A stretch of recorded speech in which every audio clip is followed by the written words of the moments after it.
Bonjour à tous, bienvenue sur notre chaîne Apprendre avec moi ស្វាគមន៍អ្នកទាំងអស់គ្នាសាជាថ្មីមកកាន់ channel រៀនជាមួយខ្ញុំហើយថ្ងៃនេះយើងរៀនអំពី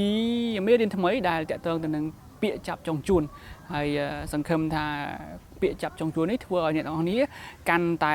ចូលចិត្តរៀនហើយកាន់តែឆាប់ចំណាំបានភាសាបារាំងបកប្រែជាភាសាខ្មែរហើយដើម្បីកុំឲ្យខាតពេលយូរខ្ញុំមិនរំលឹកមេរៀនចាស់ទេខ្ញុំមិននិយាយរឿងអីផ្សេងក្រៅពីការសិក្សារបស់យើងទេអញ្ចឹងយើងចាប់ផ្ដើមរៀនតែម្ដងទៅ On y va Bienvenue sur notre chaîne Apprendre avec moi ស្វាគមន៍មកកាន់ channel រៀនជាមួយខ្ញុំហើយថ្ងៃនេះ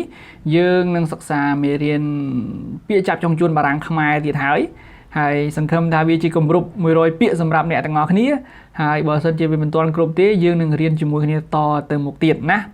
ហើយមេរៀនថ្ងៃនេះយើងនឹងរៀនពាក្យថ្មីមិនមែនពាក្យដដែលទេហើយការអានក៏ថ្មីដែរអញ្ចឹងយើងចាប់ផ្ដើមអានតែម្ដងទៅកុំឲ្យខាតពេលយូរក្រុម group ស៊ុបសម្លឬក៏ស្ងោរចោល voleur កើបេះដូងយោង référent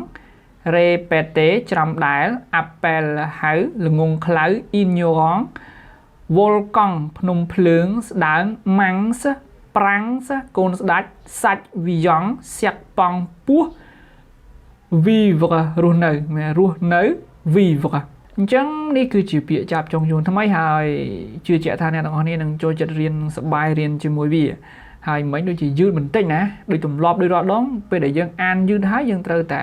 អានម្ដងទៀតឲ្យរៀងលឿនជាងនឹងតិចណាតោះ On y va ក្រុម group ស៊ុបសម្លស្ងោរចោល voleur កើបេះដូងយោង référent répéter ច្រាំដែល appel ហើយល្ងងខ្លៅ ignorant volcan ភ្នំភ្លើងស្ដើង manx ប្រាំងកូនស្ដាច់សាច់វីយ៉ង់សាក់ប៉ង់ពោះនៅរស់មានជីវិត vivre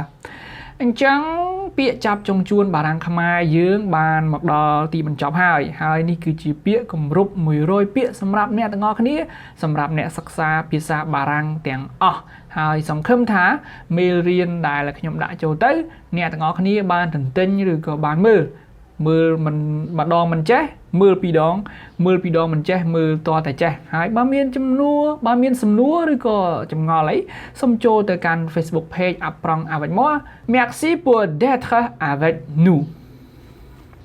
យ៉ាងម៉េចទៅហើយអ្នកទាំងគ្នាបន្ទាប់ពីបានសិក្សាពាក្យចាប់ចុងជួនដែលខ្ញុំបានដាក់ឲ្យអ្នកទាំងគ្នាអានឬក៏ដាក់ឲ្យអ្នកទាំងគ្នាសិក្សាមិញនេះហើយសង្ឃឹមថាអ្នកទាំងគ្នាយកវាទៅទន្ទិញដើម្បីឲ្យរត់មាត់ហើយនៅពេលដែលអ្នកទាំងគ្នាទិញរត់មាត់ហើយអ្នកទាំងគ្នានឹងចាំពាក្យហ្នឹងគាត់ថាក្លែកឃើញគេដឹងថាពាក្យហ្នឹងគឺនិយាយឬក៏អានថាម៉េចទៅហើយអញ្ចឹងដោយសារតែពេលវេលាមានកំណត់Apprendre avec moiសូមជម្រាបលា Merci à demain